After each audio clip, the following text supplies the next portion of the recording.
It's a big weekend at Del Mar, so you have to visit the Del Mar shop right now at shop.drf.com. Past performances for Pacific Classic Saturday, clocker reports, DRF picks, betting strategies, all the help you need. Don't forget about the YouTube page. I previewed all of the races I'm going to talk about right here individually with Dan Illman. And in those, we go race by race. We throw up a couple of replays. You get to look at the Timeform US pace projector as well. So make sure to subscribe to the Daily Racing Form YouTube while you're at it.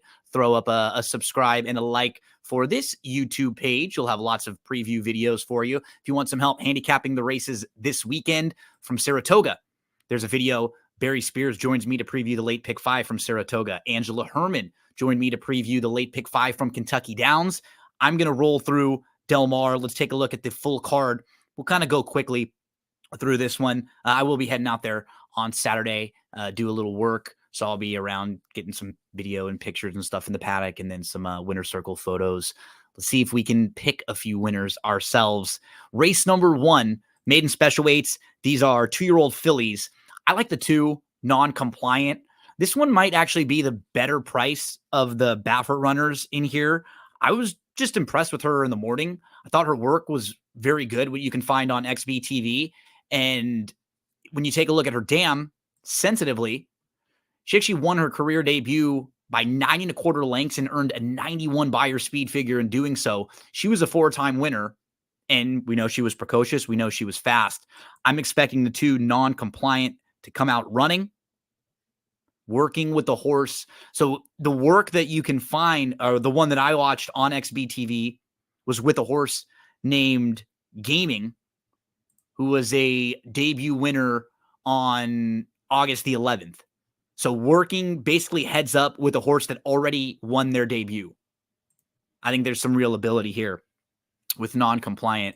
And then after that, I mean, the 4 is obviously the horse to beat, Usha. The Margarita Girl makes a lot of sense for a barn who has been really good all year for even more. And first-time starters, they've really improved as a Glatt barn late. I have 2, 6, 1, 4. Grace by Faith down on the inside. Rail could be a little tricky, but she seems like she has some ability also. I like the 2, though, non-compliant. Let's move to race number 2. Not as strong of opinion here. Some of the horses that are on my radar, the 2, Jonas's Dream, took a little while to break the maiden. He actually crossed the wire first, though, twice.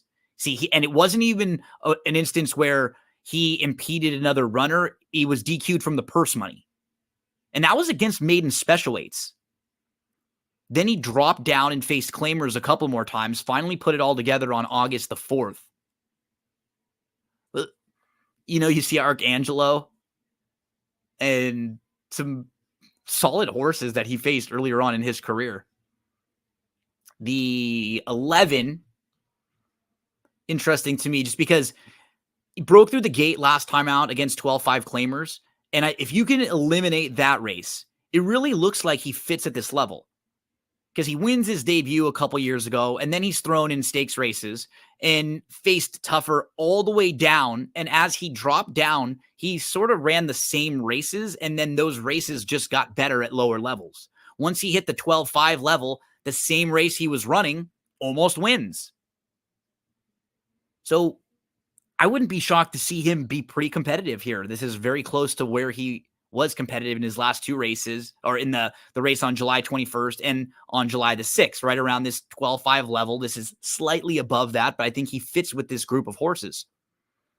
The 7, probably one of the horses to beat. Another that just really seems to fit at this level. Speed, but can sit just off, can pass horses. So 2, 11, and 7. Mr. Big Heart's another one that tries dirt for the first time. I will use in some pick 4s and pick 5s. Even Magic Account. Wouldn't shock me at all to see this one come right back and win again. So those 4 to 5 horses are the ones I will build around in race number 2. Not as strong in an opinion in this one. The 3rd race, where we head next. Some fun price horses in here. Because when you look at the favorites, the 9 Middleburg has been a beaten favorite in back-to-back races and just looks like a horse that's worth trying to take a shot against. You have a horse like the 11 Spycatcher, hasn't run since September of last year, and prior to that had a layoff. This is a multiple graded stakes placed horse that's still a maiden. Spycatcher finally gets the ultimate equipment change the first time gelding. Can that help put him over the top? I think Nation makes a ton of sense in here. He debuted back in October at Keeneland. His debut was very good. He was actually favored that day when he was in the Motion Barn. Ran second. Then he's off from October all the way to July of this year. Shows up in July, runs exactly how you'd expect a horse coming off the layoff to run. He was actually tracking nicely. He was in the second flight of horses, so he was sitting in third, fourth, right around there. And he moved to the outside. He angled around. He loomed up. Just got a little tired the last 16th of a mile or so. And we could absolutely understand why he would get tired coming off that layoff. Now he'll go second start back. The outside draw could hurt him a little bit, but I think there might be some versatility. It seems like they can either take him back or maybe be a little more forward from the outside and sit close. So they should have some options here. The 1, very playable and ready to rumble. First 2 starts last year were very good. He's a runner-up. Then they throw him in the Grade 3 Del Mar Juvenile Turf. He's behind Endlessly, who has been one of the better horses of this age group in Southern California on the grass. Then off from September to July, shows back up in July, misses the break at Los Alamitos in the sprint, and comes back on July the 26th, runs really well, finishing 4th. In between horses late, showing some good energy. Now stretches back out to a mile where he's already run well. He's going to be in the mix for me. The 6 is another one to mention. Showed that improvement we were hoping for from start 1 to start 2. And now how much more does he even need to improve? Should be right there. Same can be said for Broheim. And I prefer them over Middleburg just because they are a little more lightly raced with upside and will probably be better prices than Middleburg. And these are horses that have been right on the wire next to Middleburg. 12 and 1 were the really fun prices to me. Thought the 6 is another that makes sense. I'll take a swing against Middleburg. Spycatcher, probably the more of the short price favorites that I prefer in here. Good third race. The 4th is the Grade 3 Torrey Pines. We'll scratch the 1, Simply Enchanting. What will really help the 7, Nothing Like You, is she's the only graded stakes winner in the field. And more than anything, she's like the only horse that's proven she can sit off of horses going a mile plus and win a race. She can actually pass horses. She did so in the Santa Anita Oaks when she earned a 91 Beyer speed figure. She actually passed horses earlier in her career too in the Desi Arnaz at 7 furlongs, coming from even farther back, was 5+ out of it. She's just thrown in a couple clunkers. So she's a little tough to trust. But I think she's the class of the field. And the way the race shapes up, the 3, her stablemate Hope Road, she'll be going, sending hard early on. She's a very fast filly. She'll probably have to deal with Desert Rhapsody right to her outside. Possibly Omaha Girl, who's shown speed. Grand Slam Smile has been forward and is now going to be going a little bit longer. Her race is at a mile. She's been right on the lead. And Nothing Like You could track pretty nicely from the outside. Item stack 7-3. I thought the 2 was an interesting wild card trying the dirt for the first time. She might be able to save some ground and pass horses here. So I went 7-3-2. Moving along to race number 5. This one is the Del Mar handicap. I think it's a really good spot for Balnikov. He just doesn't like Santa Anita. When you look at his overall form, he's 0 for 8 on the Santa Anita turf, and only twice has he finished in the top 3. In his other races in North America, he has 11 starts, 4 wins, 2 seconds, and 3 thirds. He has wins at Del Mar, Keeneland, Golden Gate, Pimlico, and 4th place finish and a brutal trip are the only races where he didn't hit the board. He's a 3-time graded stakes winner, a deep closer who needs some pace to run at, but going a little farther here, maybe that can just have him a little closer early on and not having to be dead last when he launches his bid where he is most of the time. Because he had trouble last time out. He was about 10 lengths off. He was traveling well on the inside. He was loaded. He tried looking for room. He had to alter course a few different times, and that at least cost him second in there. I think he would have outfinished Dicey Mochara. A couple other horses, though, in that race had some traffic trouble, like the 6 Masterpiece, as well as the 7 Gold Phoenix. And they both are major players here, too. They both fit. I think you have to sort of make your decision because they're all 3 going to be pretty close to the same price, and they're kind of a tier above the rest of the field.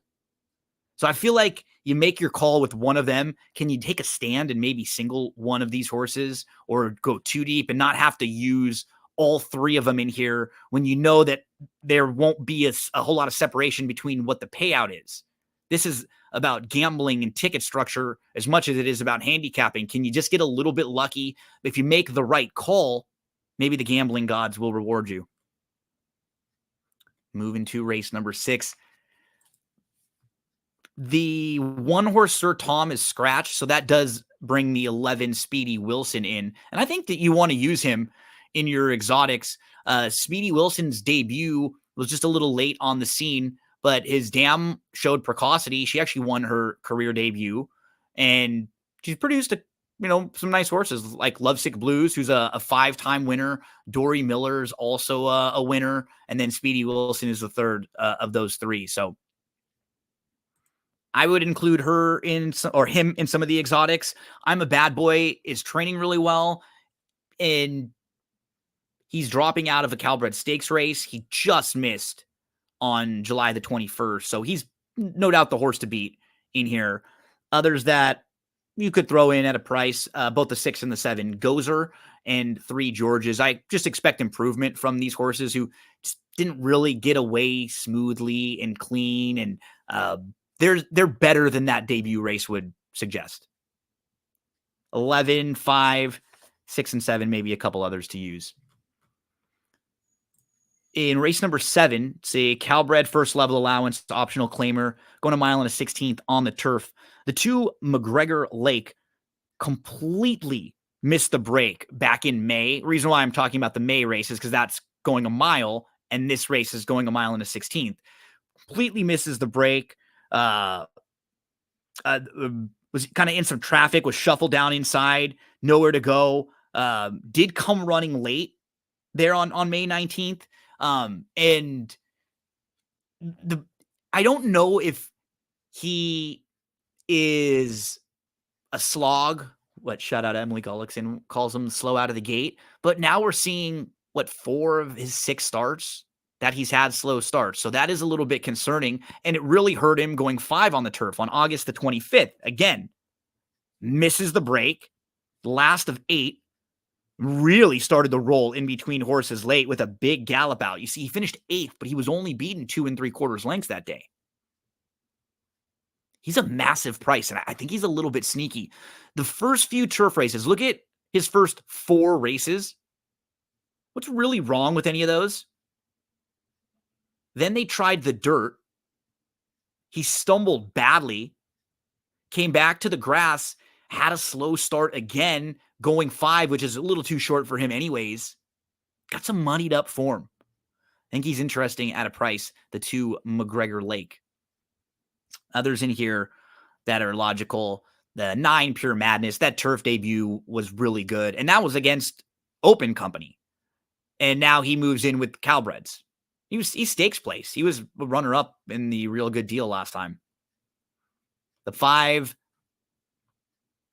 Don't Fight the Fed, measuring stick type horse for this race, one of the horses they'll have to beat. And then you have the 11, Stylishly Acclaimed. That was a nice win on July 28th, and that was coming off a long layoff. So he's definitely got some ability. I ended up putting him 2, 9, 11, 5 maybe you're looking for another horse. The 7 would be one on the bottom of exotics or an under, but I'm going to play some win money on the deuce. McGregor Lake, big price here. Continuing on to race number 8. This is a first level allowance, optional 40, mile on the dirt. The 8 horse Better Than Gold was a horse I played last time. And, when we play these horses, we really keep an eye on them. He ran well. He finished second by a horse named Full Serrano, and Full Serrano just kept going. He went gate to wire, looked like he was going to stop repeatedly and just continued to go. And Better Than Gold got squeezed out of a spot early on, was about 9th or 10th, maybe 8 lengths out of it, stayed to the inside and really moved nicely into contention. Then angled out, closed well, finished second. I thought it was a really good performance.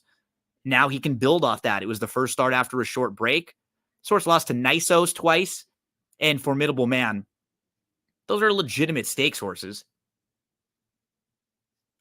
Trouble on April 24th when he kind of bounced around early.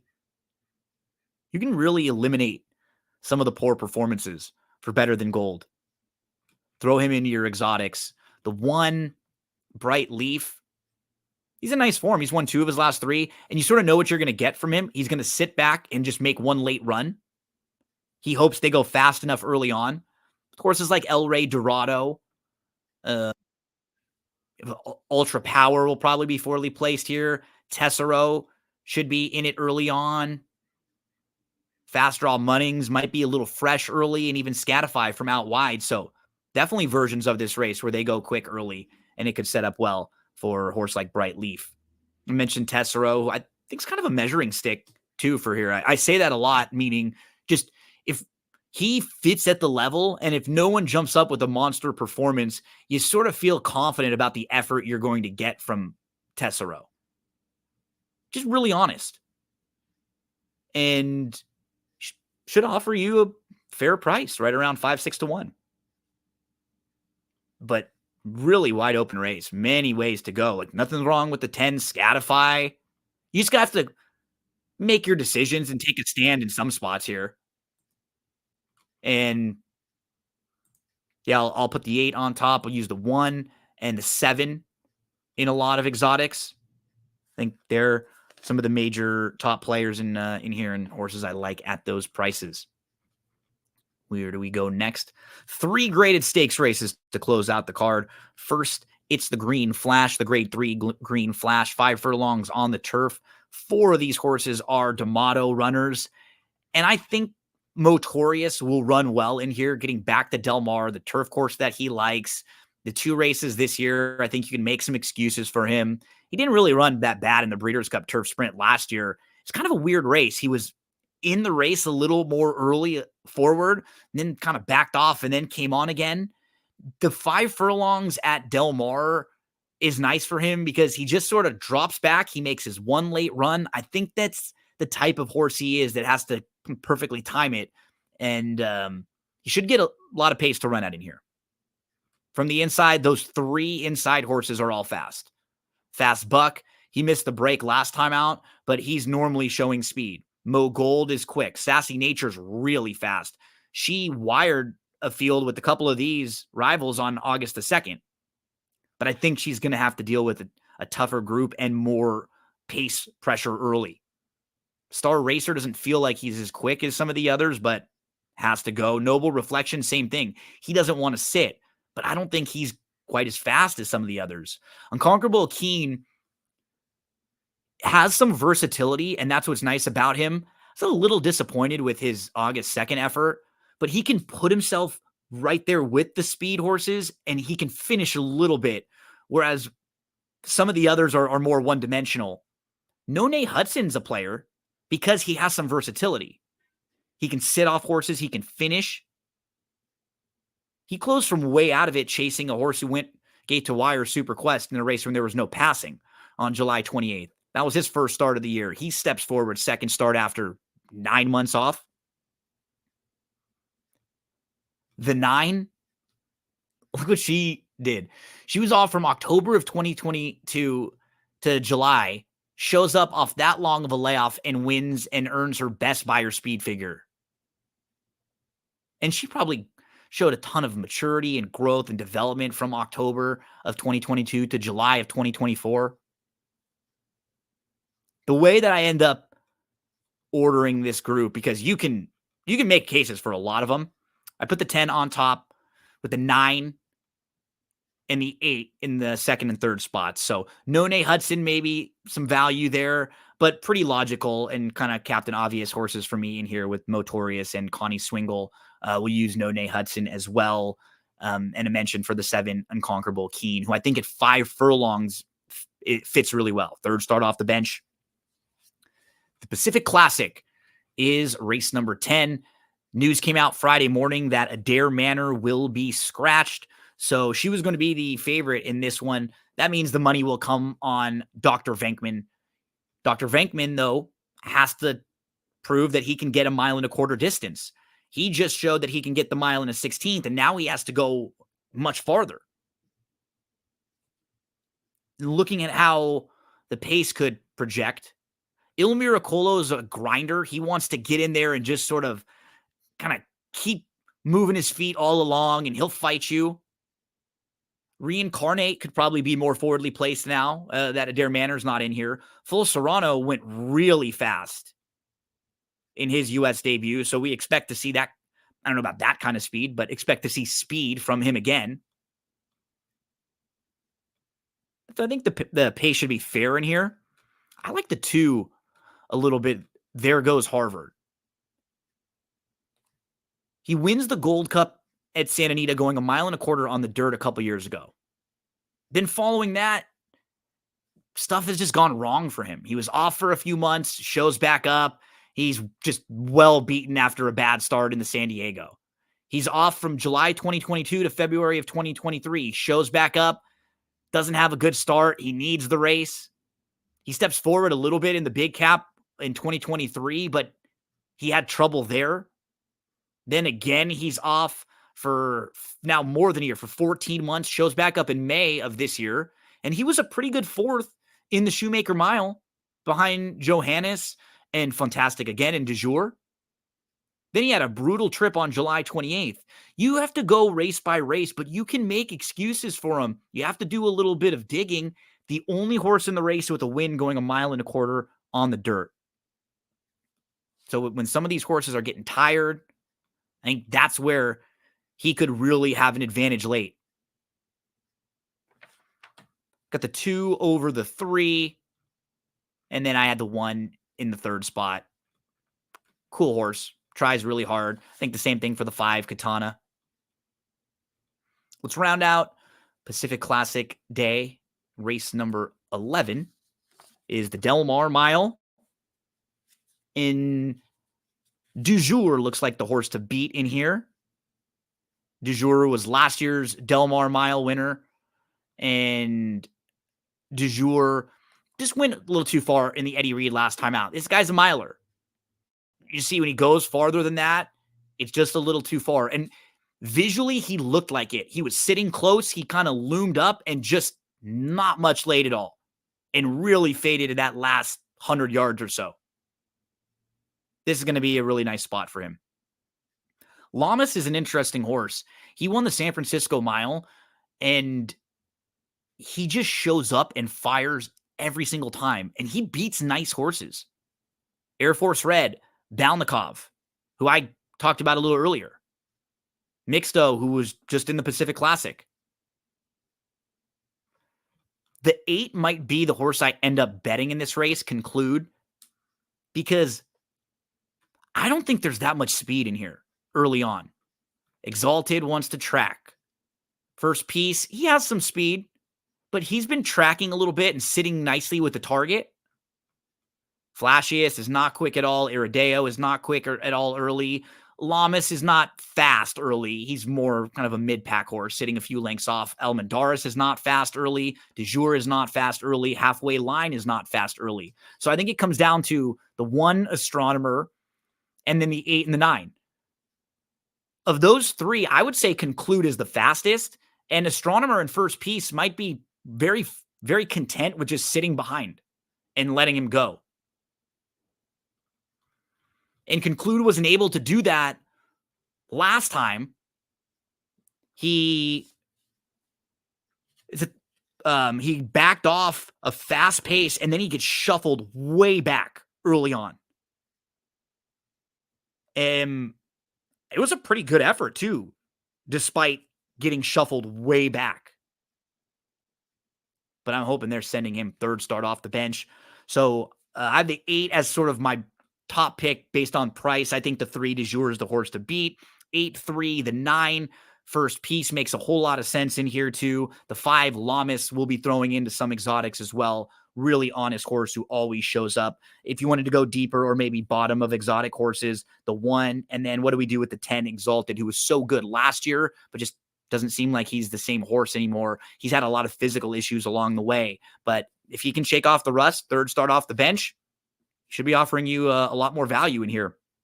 It's a look at Saturday at Del Mar. Just a couple more weeks remain at Del Mar. Head to the Del Mar shop at shop.drf.com. And don't forget about the Fun in the Sun handicapping tournament. This is at expressbet.com. If you finish in the top 5 on Saturday, you will win a spot in the Monday final table where that current prize pool is over $15,000, and there will be more added to it from this weekend. The tournament is the first 5 races from Del Mar and the last 5 from Saratoga. You have to register at expressbet.com, and the whole tournament overall only costs you $125 because it's $25 for your entry fee, and then you make $10 win bets. All 5 of the last races at Saratoga, first 5 at Del Mar are your win bets. And if you need any more details, check it out at expressbet.com. I'll post a link on the YouTube if you're watching right below, so you can click right there and it'll take you right to the contest to register. Good luck playing the races on Saturday at Del Mar.